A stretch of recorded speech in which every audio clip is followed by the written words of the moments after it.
My wife spends 2 hours at 3 a.m. in the bathroom every day. That sentence has been circling my thoughts like a slow leak I can't seal. At my age, sleep doesn't come easy anymore. I wake up often, sometimes for no reason at all, sometimes because the house itself seems to breathe differently at night. And every single night, without fail, the same thing happens. At exactly 3 in the morning, I hear her get out of bed. It starts softly. The mattress shifts. The sheets whisper. Then the careful sound of bare feet touching the floor, moving with a kind of practiced patience, like she doesn't want to wake me, but also doesn't fear being heard. I lie there with my eyes closed, pretending to sleep, listening as the bedroom door opens and closes. A few seconds later, the hallway light flicks on, followed by the bathroom door shutting. Then the click of the lock. Always the lock. The clock on my nightstand glows red in the darkness. 3:01 a.m. At first, I told myself it was nothing. People have their routines. Bodies change as you age. I've learned over decades of marriage that not every question needs an answer. Sometimes love means letting things be. But 2 hours is a long time. 2 hours every single night is not an accident. It's a decision. I start noticing what doesn't happen. No running water. No shower steam slipping under the door. No fan humming. Just light, silence, and time passing so slowly it feels deliberate. When she finally comes back, usually a little after 5, she slides into bed with careful movements. Her breathing is steady, controlled. She never smells like soap. Her face is calm, almost reset, like someone who has just finished a task. During the day, she acts exactly the same. Too normal. Breakfast is routine. Conversations are polite, even warm. But I catch small changes that gnaw at me. The bathroom cabinet is always locked now. Her phone never leaves her hand, even when she goes to another room for just a moment. Sometimes, in the afternoon, I notice the bathroom light turn on briefly when she thinks I'm outside or asleep in my chair. I try to ask once. Not accusing. Just curious. I say it gently, like a man who shared a life with someone and earned the right to wonder. She smiles, touches my arm, and gives an explanation that sounds reasonable if you don't listen too closely. Something about needing quiet time. Something about sleep issues. Her voice is calm, steady. Too steady. I let it go. Or at least I pretend to. But the nights change me.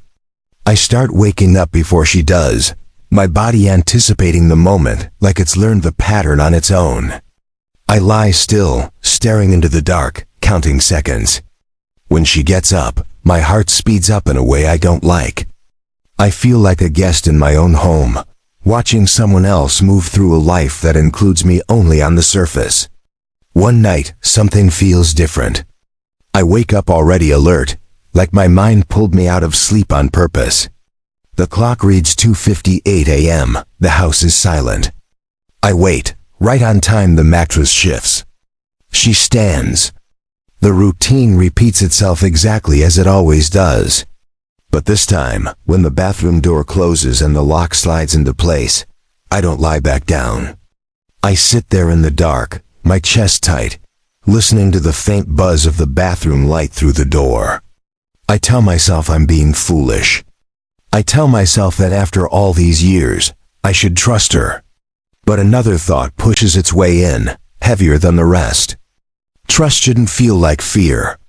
I stand up slowly, my joints protesting, and step into the hallway. The floor feels cold under my feet. The strip of light under the bathroom door looks brighter than usual, like it's calling attention to itself. I stand there longer than I should, my hand resting against the wall, my pulse loud in my ears. That's when I notice the keyhole. I hesitate. I know that once I look, there's no going back. Whatever I see will live with me forever. But something inside me is already broken open. I bend down slowly, my knees aching, my breath shallow. I lean forward. I look through the keyhole. And in that instant, everything I thought I understood about my wife, my marriage, and my own place in this house begins to fracture silently, completely, while I remain frozen on the floor, unable to look away. I don't pull away from the keyhole right away. My body refuses to move, like it's trying to protect me by delaying what my mind is already processing.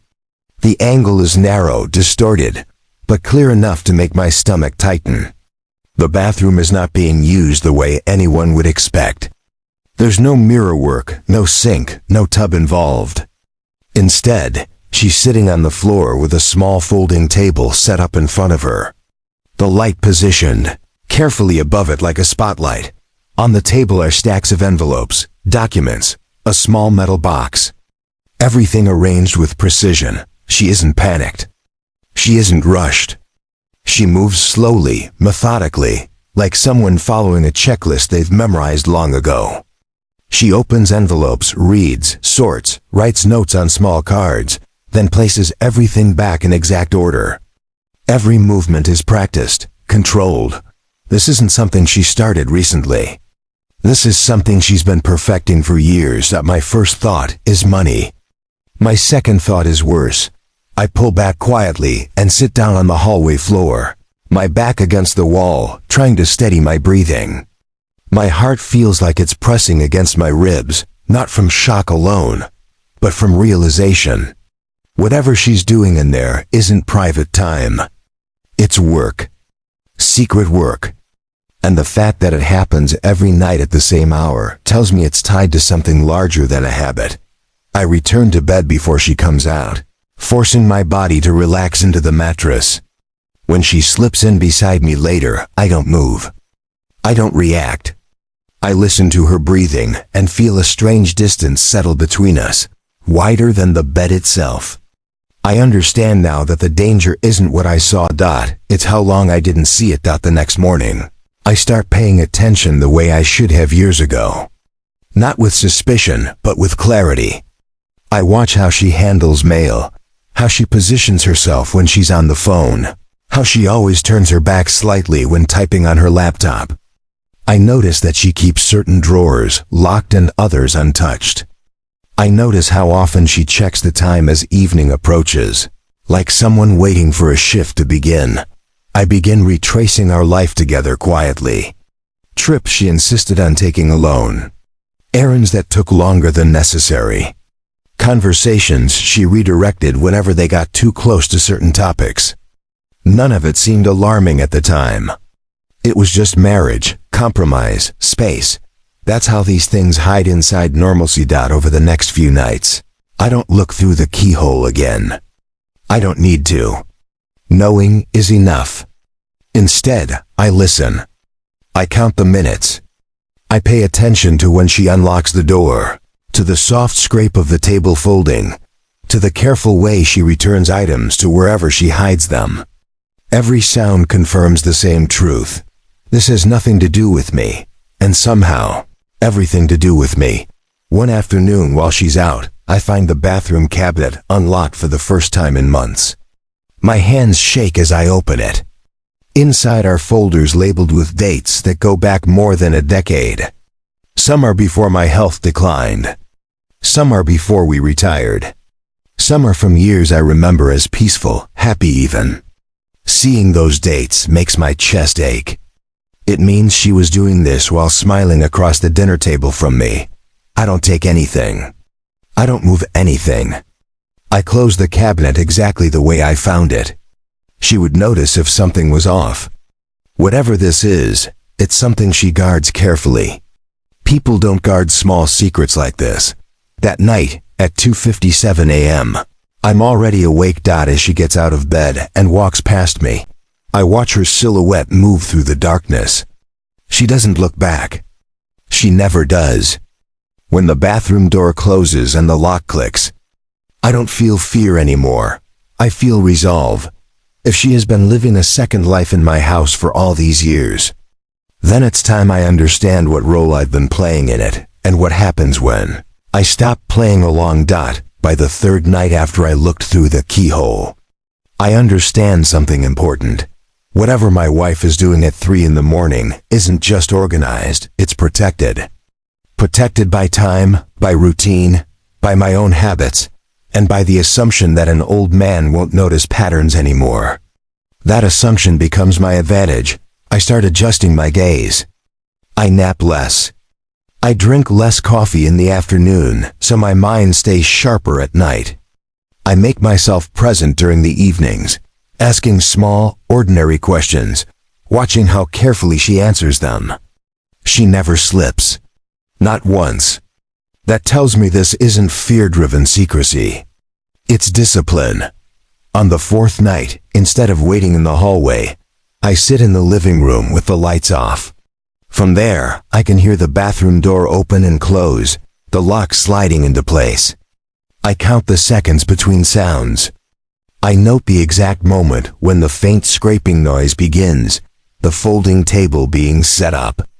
I hear paper moving, envelopes, something metal being opened and closed. No water, no mirror. No personal grooming. This is a workspace. At exactly 4:12 a.m., there's a sound I haven't noticed before. A soft mechanical click, repeated, rhythmic, like keys being pressed. That detail changes everything. The next day, I pretend to nap in my chair while watching her from half-closed eyes. She goes into the bathroom briefly in the afternoon and comes out with her phone in her hand, frowning slightly, then smiling as if she's resolved something. She doesn't see me watching. Or maybe she does and trusts that I don't see her.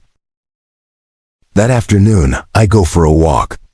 Not because I need the air, but because I need to think without walls closing in on me. The neighborhood is quiet.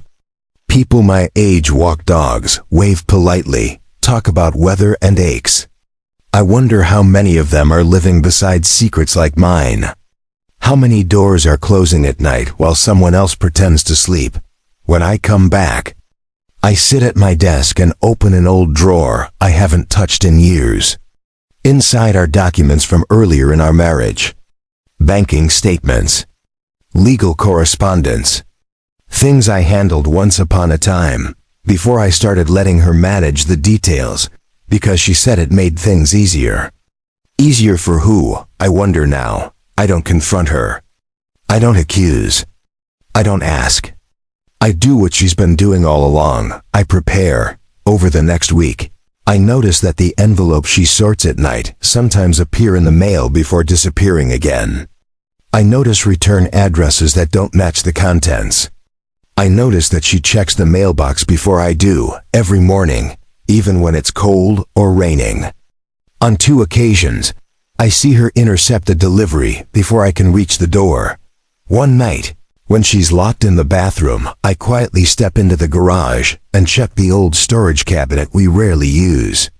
Behind boxes of holiday decorations and tools I haven't touched in years, I find a second metal box, identical to the one I saw through the keyhole. My hands tremble as I open it. That inside are copies of documents I've already seen in the bathroom cabinet. Copies of correspondence addressed to her. Copies of forms with my name on them. That's when the truth sharpens into something painful and precise. Secret isn't just something she's hiding from me. It uses me. My name appears on accounts I don't recognize. My signature is present on documents I don't remember signing. Some of the dates line up with periods when I was sick, medicated, exhausted. Times when I trusted her to handle things because I believe that was what partners did. I close the box carefully and put everything back exactly the way I found it. I sit on the garage floor for a long time afterward, not thinking, just breathing. The betrayal isn't loud. It's methodical, calculated. It doesn't feel like anger, it feels like erasure. That night, I listen harder than ever. At 3 a.m., the routine begins. This time, I hear her typing for nearly an hour. Not casually, purposefully. Then the soft sound of a printer. My stomach drops. We don't keep a printer in the bathroom. Which means it isn't ours. The next morning, I notice fresh paper in the trash. Torn into careful strips, not shredded. I piece some of it together once she leaves the house. The words don't form complete sentences, but they don't need to. Numbers, dates, my name again. I understand now why this has been happening at night. Not because it's quieter. Because I'm weaker then. Because for 12 years, she knew exactly when I would be least aware, least alert, least likely to question anything. That realization hardened something inside me. I stopped sleeping in the bedroom. I tell her my back hurts too much. She accepts this without question, which tells me she prefers distance. In the guest room, I have a clearer view of the hallway.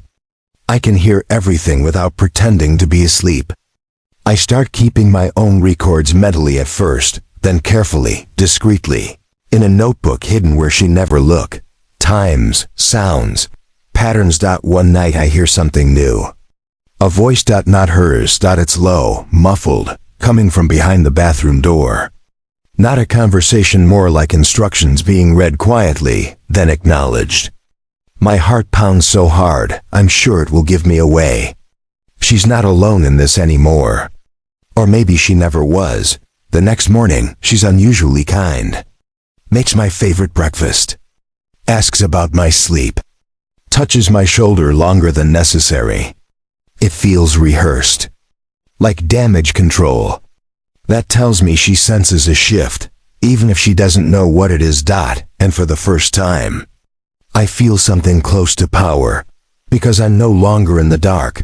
I don't know yet what she's building at 3 in the morning, or who she's building it with. But I know this much with absolute certainty. Whatever it is, it depends on me staying passive. And that ends now. By the time I reach the decision to act, it doesn't feel sudden. It feels overdue. What changes is not my patience, but my clarity. I understand now that secrets of this size don't survive on silence alone. They survive on cooperation, passive, unknowing cooperation. And for 12 years, that cooperation has been me. I don't rush. Rushing would be careless, and carelessness is how people like my wife get caught. I move the way she does, quietly, deliberately, with respect for timing.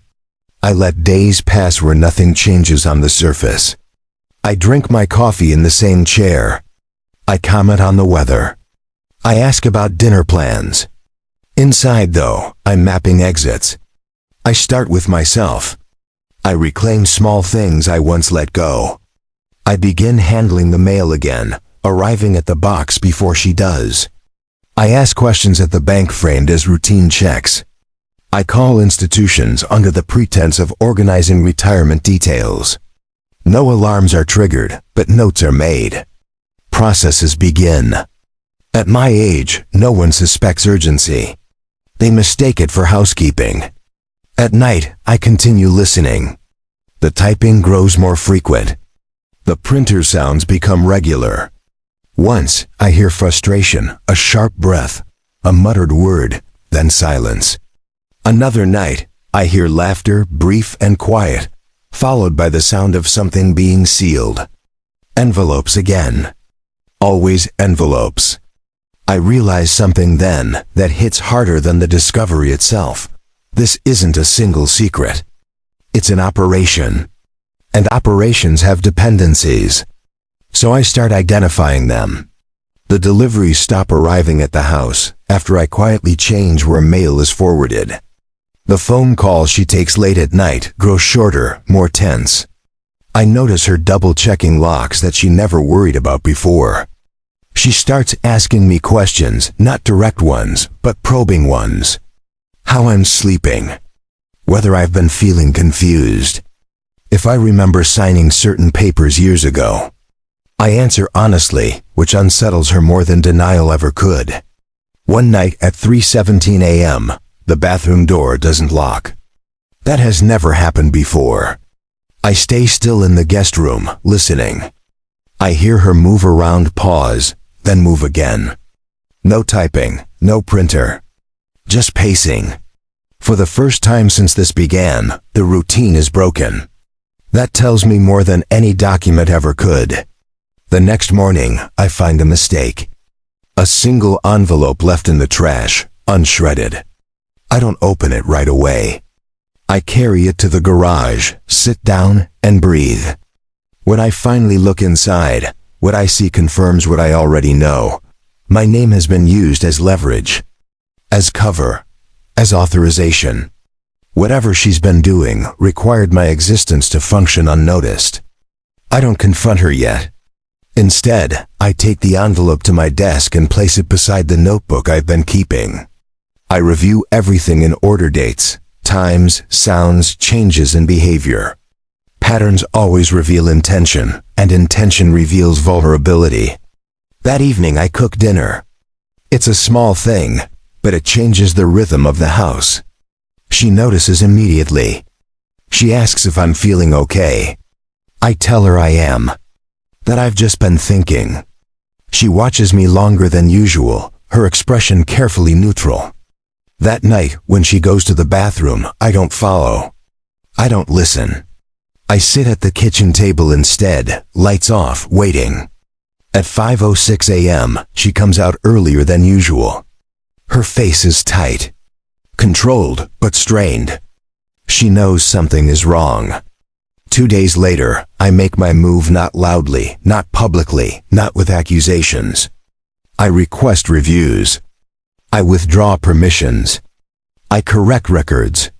I do it the way systems expect an old man to do it, methodically, politely, with documentation. Each action is small on its own. Together, they pull threads she can't easily reweave. The effect is almost immediate. She stops going into the bathroom at 3. The light doesn't turn on. The lock stays untouched. Silence fills the house in a new way, thicker, heavier, charged.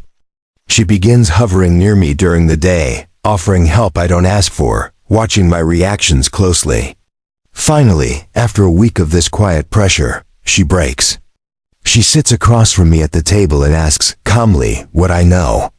I look at her and see her clearly for the first time, not as my wife, not as my partner, but as a person who has been balancing risk for years and has just realized the ground has shifted beneath her.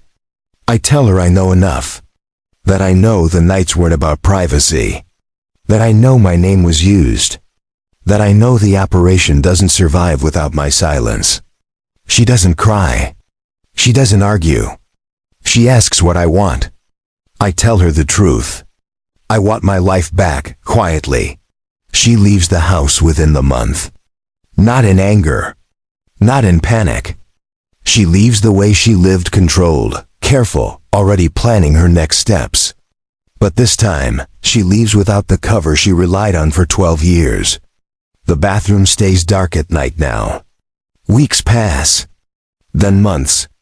I hear nothing. I ask nothing. I live slowly, intentionally. I sleep better than I have in years, not because the mystery is gone, but because I'm no longer participating in it. What I learned from all of this isn't that secrets destroy marriages. It's that silence does. For 12 years, I mistook peace for trust and routine for honesty. I believed that love meant not looking too closely. I was wrong. Love doesn't ask you to disappear so someone else can exist comfortably in the dark. Now when the house is quiet at 3 in the morning, it's a different kind of quiet. Not the tense silence of something hidden, but the steady stillness of a life that finally belongs to me again.